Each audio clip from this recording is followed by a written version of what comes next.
berdirinya gereja, itu keluarga-keluarga percaya, keluarga Kristen mengalami masa yang sangat sulit sekali. Tantangan mengiringi Tuhan Yesus pada waktu itu jauh lebih sulit daripada orang percaya zaman sekarang ini.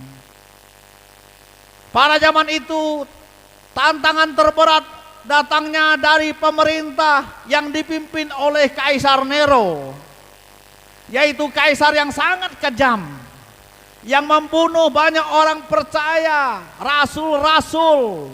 Bahkan Stefanus, Yakobus pada waktu itu dibunuh menjadi martir pada zaman itu. Bapak Ibu kasih dalam Tuhan, meskipun keluarga-keluarga Kristen pada waktu itu sangat menderita, orang-orang percaya sangat sulit dan menderita oleh Nero, namun tidak sedikit pun orang-orang percaya pada waktu itu menyesal mengiringi Tuhan Yesus. Mereka walau susah, walau menderita, tapi mereka tetap setia akan Tuhan walaupun mati itu sudah ada di depan mereka, hukuman ada di depan mereka. Nero itu tercatat sebagai manusia yang paling kejam di muka bumi pada waktu itu. Bayangkan Bapak Ibu, ia membunuh 2 istrinya. Bahkan ibu kandungnya, Agripina, ia yang mengantarkannya menuju tahta kepemimpinan, ia bunuh Bapak Ibu.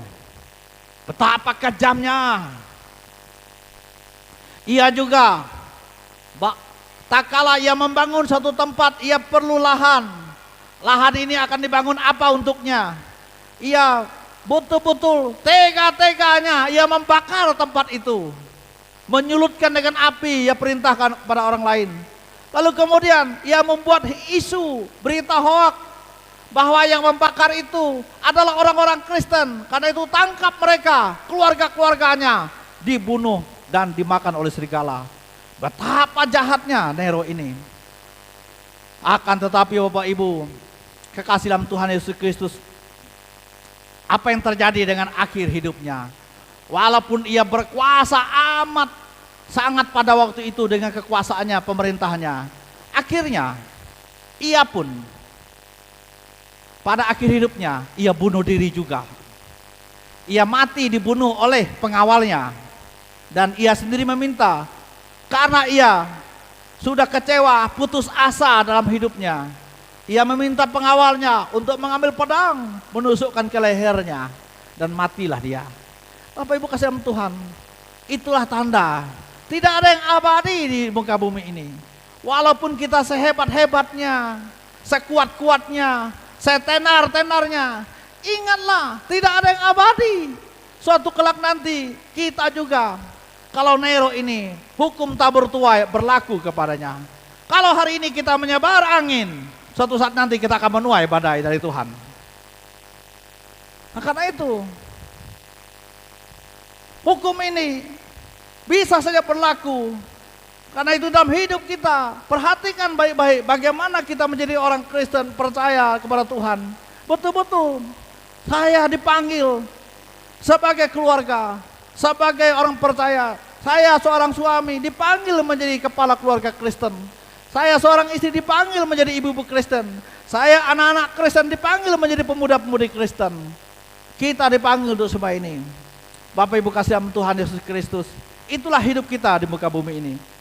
Kesetiaan keluarga-keluarga Kristen pada waktu itu, zaman pemerintahan Nero dan zaman pemberitaan Injil oleh rasul-rasul, terus berkembang sampai ke ujung bumi. Jiwa-jiwa dimenangkan untuk Tuhan. Hari ini keselamatan terjadi atas kita, itu karena buah pengorbanan iman mereka dulu Bapak Ibu. Mereka yang percaya Yesus Kristus setia sampai akhir. Kita sekarang menerima Yesus Kristus, percaya kepadanya, itu berkat mereka. Saat ini tantangan kita tidak sama lagi dengan Yakobus, tidak sama lagi dengan Stefanus, rasul-rasul yang lain. Akan tetapi tantangan dalam keluarga kita hari ini adalah kita sendiri. Tantangan dalam keluarga kita adalah diri kita sendiri hari ini.